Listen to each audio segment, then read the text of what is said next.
Blessings, friends. This is Vicar John Evans, and I'm reaching out to you during what is certainly among the busiest Lents in my personal history thus far. It is my first Lent celebrating liturgically as a vicar in the Evangelical Lutheran Church in America, which is but one part of the overall Church Catholic, the Church Universal.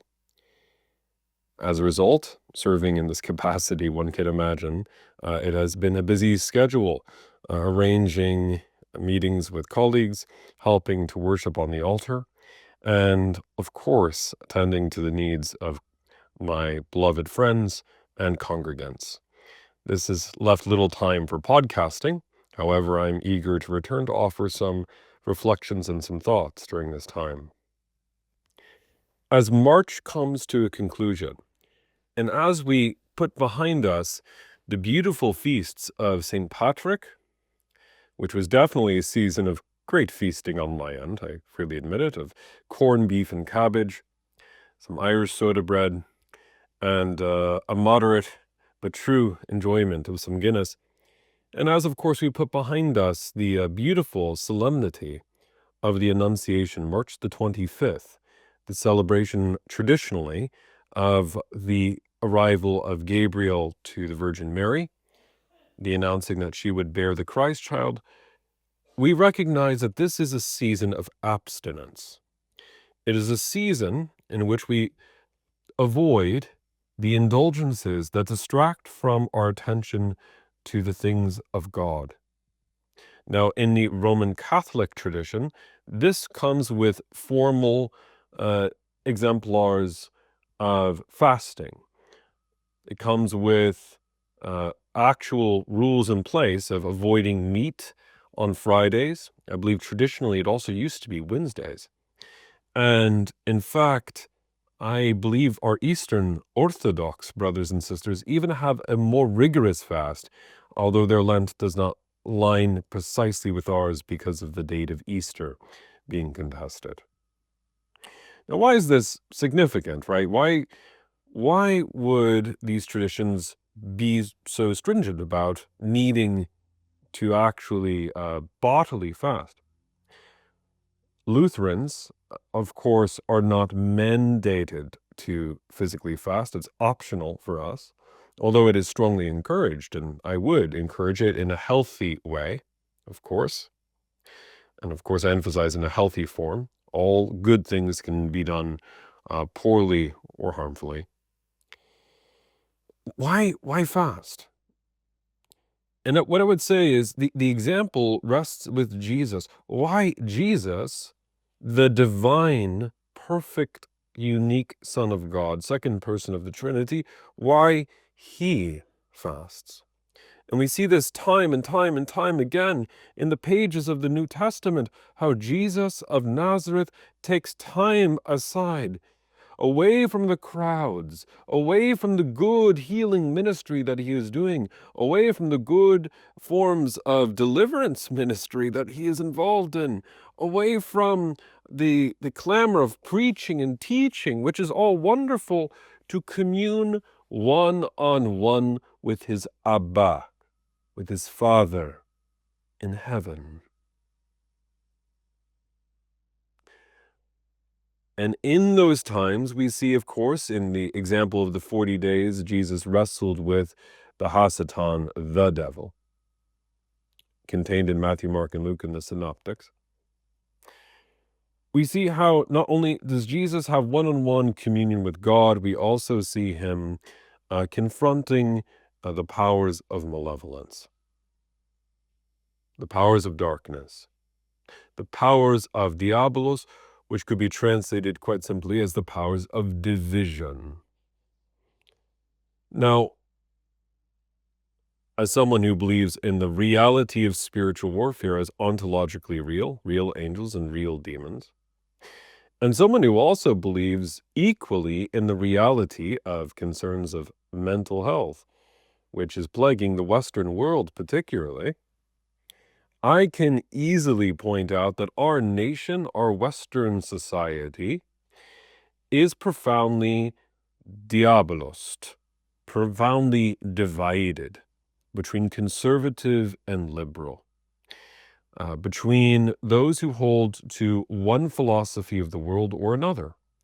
We've seen even in recent Thanksgiving meals, Christmas meals, main celebrations of family, even members of beloved communities ceasing to communicate one with another because of these profound political and cultural, and some might even suggest, even spiritual differences.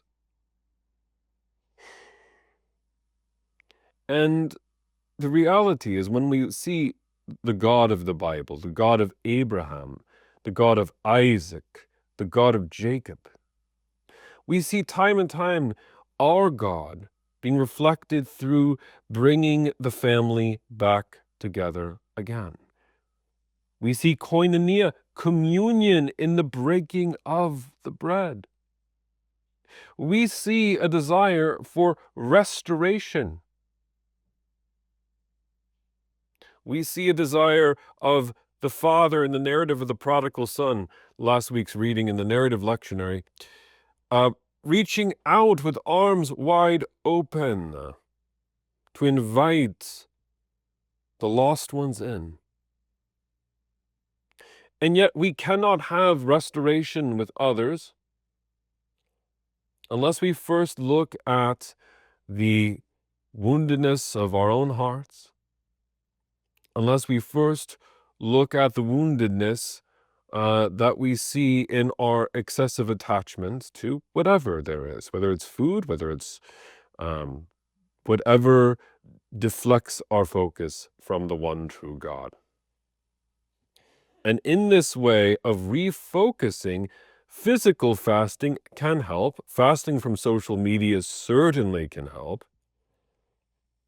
And having one-on-one prayer time with our Father in heaven, our Abba, as Jesus did, allows us to reacclimate to what is most centrally important. Now, I don't want to say that this is only a matter of Western challenge or difficulty. I would say it's a human issue or human difficulty that we all possess as a result of the fall of Adam and of Eve in Genesis chapter 3, that we choose to go our own way. We say, my will be done, not thy will be done. We all participate. St. Augustine in the 4th century made clear, recalling a childhood experience of stealing pears from a neighbor's yard, which he did not necessarily need. We all, in some sense, end up reliving Adam and Eve's desire to play God. And in this way, we allow our passions to rule us. And the Orthodox teachers of the East are very clear on this point. So when we submit the passions to the gift of God's will, God's reason, God's word, and instead we live in a healthy, I emphasize healthy here, of course, understanding of love of neighbor and love of self and love of God, then what we end up doing is reordering the world of our heart in union with the pattern and design that God has intended. We see this in the Garden of Gethsemane when Jesus says plainly, Father, if you are willing, let this cup pass from me. How human. We see the divinity when Christ says, but not my will, but yours be done. Lent is nearly over this year, but its relevance is not just for these 40 days, it is for the whole human experience of life. And as we wrestle with our own frailties according to the flesh, and as we wrestle with real ontological spiritual combat as we deal with the both ends of what it means to wrestle against the world, the flesh, and yes, the devil. May we as a people and a nation, and as a church, remember whose we belong to. May we recall that we are not necessarily living in a world dominated by the light, but instead in a culture that C.S. Lewis actually described as enemy territory, where we live in a society possessed by its possessions, consumed by consuming, devoured by a desire toward endlessly devouring. And that when we are still, and when we receive sustenance and healing through the body, blood, soul, and divinity of our Lord in the Eucharist, and through good time with one another, we enter into the inner healing of the Sacred Heart of Jesus Christ.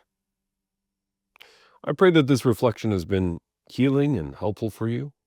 I will be praying for you spiritually as I continue my journey, God willing, towards the gift of full holy orders. And as a vicar in the Church of God, I declare to you, may the Lord God bless you and keep you. May he make his face to shine on you. May he be gracious to you, lift up his countenance upon you. And in the name of the Father, and of the Son, and of the Holy Spirit, may the Lord God grant you peace.